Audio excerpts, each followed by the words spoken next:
Assalamualaikum. Dalam video saya pada kali ini, saya akan melakukan sebuah praktikum sederhana mengenai larutan penyangga. Sebelum saya melakukan praktikum saya pada kali ini, sedikit saya akan menjelaskan mengenai pengertian dari larutan penyangga itu sendiri. Nah, apa sih yang dimaksud dengan larutan penyangga itu? Yap, saya akan sedikit menjelaskannya. Jadi, larutan penyangga adalah suatu sistem larutan yang dapat mempertahankan nilai pH larutan agar tidak terjadi perubahan pH, yang berarti oleh karena penambahan asam atau basa maupun pengenceran. Larutan ini disebut juga dengan larutan baper atau dapar. Di dalam kehidupan sehari-hari terdapat berbagai macam jenis reaksi kimia yang merupakan reaksi asam basa. Sebagai contoh, reaksi beberapa enzim pencernaan dalam sistem biologis. Enzim pepsin yang berfungsi memecah protein dalam lambung hanya dapat bekerja optimal dalam suasana asam, yaitu pada sekitar pH 2. Dengan kata lain, jika enzim berada pada kondisi pH yang jauh berbeda dari pH optimal tersebut, maka enzim dapat menjadi tidak aktif bahkan menjadi rusak. Oleh karena itu, perlu ada suatu sistem yang menjaga nilai pH di mana enzim tersebut bekerja. Sistem untuk mempertahankan nilai pH inilah yang disebut dengan larutan penyangga. Hal ini terjadi sebagaimana dalam larutan ini terdapat zat-zat terlarut bersifat penahan yang terdiri dari komponen asam dan basa. Komponen asam akan menahan kenaikan pH, sedangkan komponen basa akan menahan penurunan pH. Nah, yang selanjutnya adalah fungsi dari larutan penyangga itu sendiri.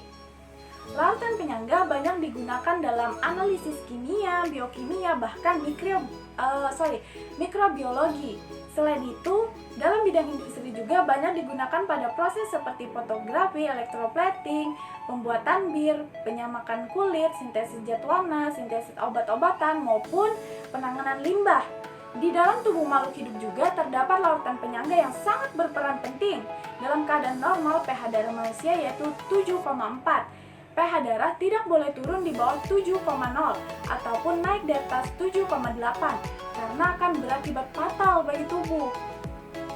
pH darah dipertahankan pada 7,4 oleh larutan penyangga karbonat bikarbonat atau H2CO3 atau HCO3- dengan menjaga perbandingan konsentrasi H2CO3 banding HCO3- sama dengan 1:20. Selain itu, dalam cairan intrasel juga terdapat larutan penyangga dihidrogen fosfat, monohidrogen fosfat atau H2PO4- atau HPO42-. Larutan penyangga H2PO4- atau HPO42- juga terdapat dalam air ludah yang berfungsi untuk menjaga pH mulut sekitar 6,8 dengan menetralisir asam yang dihasilkan dari fermentasi sisa makanan yang dapat merusak gigi. Nah, itulah tadi penjelasan dari saya mengenai larutan penyangga. Setelah penjelasan tadi, sekarang saya akan memulai praktikum saya pada kali ini.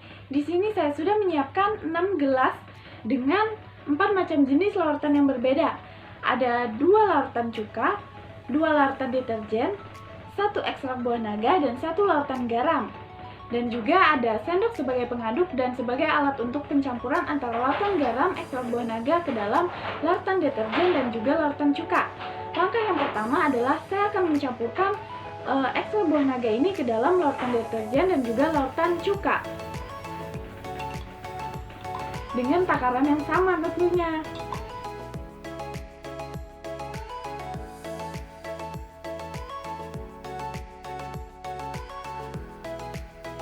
Nah, oke.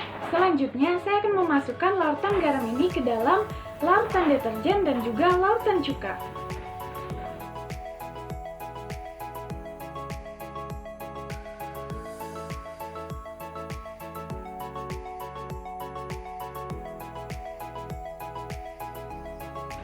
Setelah itu, saya akan mengaduk keempat jenis larutan ini.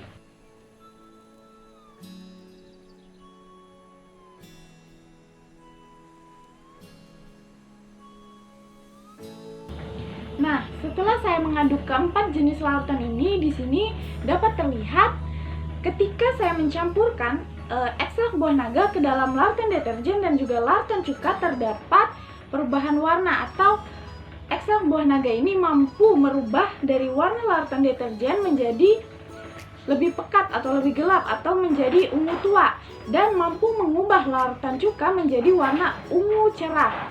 Sedangkan ketika saya mencampurkan larutan garam ke dalam larutan deterjen dan juga larutan cuka, larutan garam ini tidak mampu mengubah warna dari larutan deterjen dan juga larutan cuka, atau tidak terjadi reaksi apa-apa.